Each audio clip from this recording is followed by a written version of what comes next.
বোমা লাগবে না, কিচ্ছু লাগবে না, খালি সৌদি আরবের আহ্বান জানাতে চাই হচ্ছে মুসলিম কান্ট্রি আমাদের বাইরে বলবে আর আমরা বাংলাদেশে বিরিয়ানি পোলাও খাবো এরকম আমরা মুসলমান না, লিখিত দিয়ে যাব। আমরা যদি এখানে যুদ্ধ করে যদি মারা যাই কোনো দায় দাবি নাই, আমরা মুসলমান, আমরা হাসতে হাসতে মরবো, তারপরে এই ইহুদির কাছে মাথা নত করবো না। আমরা যে কোনো ওয়েতে চাই এই যুদ্ধে শামিল হওয়ার জন্য। বিএনপি যে আমাদের যারাই আছে দেখার বিষয় না, সবাই কাট কাট মিলিয়ে যুদ্ধ করতে হবে, এটাই সবচেয়ে বড় বিষয়। আমাদেরকে বিষয় দেন, আমরা যুদ্ধ করার জন্য বাংলাদেশের প্রত্যেকটা মানুষ এই এখানে নিয়ে বসবাস করতেছে। আমাদের বাইরে বলবে আর আমরা বাংলাদেশে বিরিয়ানি পোলাও খাবো এরকম আমরা মুসলমান না, না না না চাই এই দেশে, এই দেশ থেকে আমাদেরকে ভিসা দেখ, আমরা অনিচ্ছায় আমরা লিখিত দিয়ে যাব। আমরা যদি এখানে যুদ্ধ করে যদি মারা যাই কোনো দায় দাবি নাই, কোনো কিছু নাই। আমরা চাই আমাদের ভাই বোনকে বাঁচানোর জন্য আমাদের যা যা করল আমরা তা করবো ইনশাল্লাহ। আমরা সরকারি আমরা ফিলিস্তিন যাইতে চাই, আমাদের বিষয়ে আমরা চাই ফিলিস্তিনকে যে একসাথে কাঁধে কাঁধ মিলিয়ে যুদ্ধ করতে চাই। আমরা কাপুরুষ দল নই, আমরা সাহসী, আমরা মুসলমান, আমরা মুসলমান, আমরা হাসতে হাসতে মরবো, তারপরে এই ইহুদির কাছে মাথা নত করবো না। এই দেশে আমি প্রত্যেকটা মানুষকে বলতে চাই ইসরায়েলের পণ্য যা আছে সব বর্জন করুন, নাই তো ওরা আমাদের ভাইকে মারবে, আমরা মেনে নিতে পারবো না। আমরা অতি নিঃসন্দেহে আমরা যে কোনো ওয়েতে চাই, আমরা যে কোনো ওয়েতে চাই এই যুদ্ধে শামিল হওয়ার জন্য। আমরা মা বোনকে সবাইকে নিয়ে এই যুদ্ধে শামিল হবো ইনশাআল্লাহ।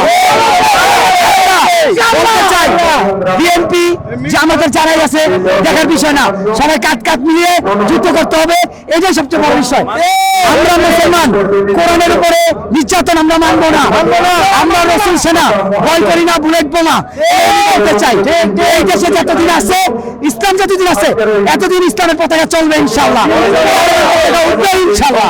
এই কথা আমি বলতে চাই, আমি বলতে চাই অতি শীঘ্রে ডক্টর ইউসুফকে বলতে চাই আপনি ভিসা দেন, ভিসা দেন, আমরা মানুষ যাবো, আমরা যেতে প্রস্তুত আছি ইনশাআল্লাহ, আমরা যুদ্ধ করতে প্রস্তুত আছি, আমরা জিহাদ করতে প্রস্তুত আছি, সবাই মিলে মুসলিমের ভিতরে আমরা প্রস্তুত আছি, জিহাদ করব, জিহাদ করে মরতে চাই, আমরা আর কিছু জানতে চাই না। আমাদের ভিসা দেন, আমাদের ভিসা দেন। আপনারা জানেন এখনো আমাদের সৌদি আরব এবং নীরব। আমি চাই এই সৌদির বিরুদ্ধে আমরা আন্দোলন করবো, ওনার মুসলমান হয় যদি সৌদি যদি কেউ বন্ধ করে ওরা আমাদের সাথে যুদ্ধ করতে পারবে না। সৌদিকে আমি বলতে চাই আপনারা অতি শীঘ্রই মুসলমানের পাশে এসে দাঁড়ান। আপনারা মুসলমান যেভাবে চলতে পারে না, লাগবে না, বোমা লাগবে না, কিচ্ছু লাগবে না, খালি সৌদি আরবের আহ্বান জানাতে চাই হচ্ছে মুসলিম কান্ট্রি। আমরা একটা তহবিল ঘোষণা করেন, এই গাজার যে লোকগুলো খাইতে পারতেছে না, আমরা প্রত্যেকটা জনগণ 10 টাকা পারি, 2 টাকা পারি দিয়ে তাদেরকে হেল্প করবো। আমরা খাওয়ান, এমনকি ওষুধ, এমনকি ডাক্তারি চিকিৎসা যা লাগে আমরা দেওয়ার জন্য প্রস্তুত আছি ইনশাআল্লাহ।